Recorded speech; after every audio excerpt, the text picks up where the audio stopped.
Geçirçi gün ölüp olsun,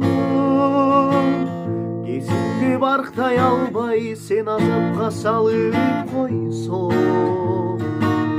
Düşünçü gün ölüp olsun, tübü çok düşüktür canım seni salıp koysun.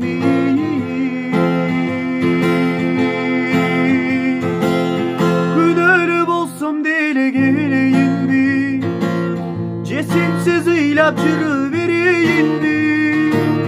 Geçirmez çürük sindi, dartı gökçürük mindi, kal deli gülü vereyim mi? Ağızdan suyu vereyim mi? Al olguyu vereyim mi?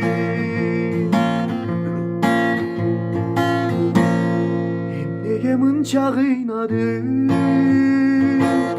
sen degen sezimlerim tepselendi nege duymadı. Denksin be koydun ardağım, denkselip kay tarafka bararımdı, men bilmey kaldım.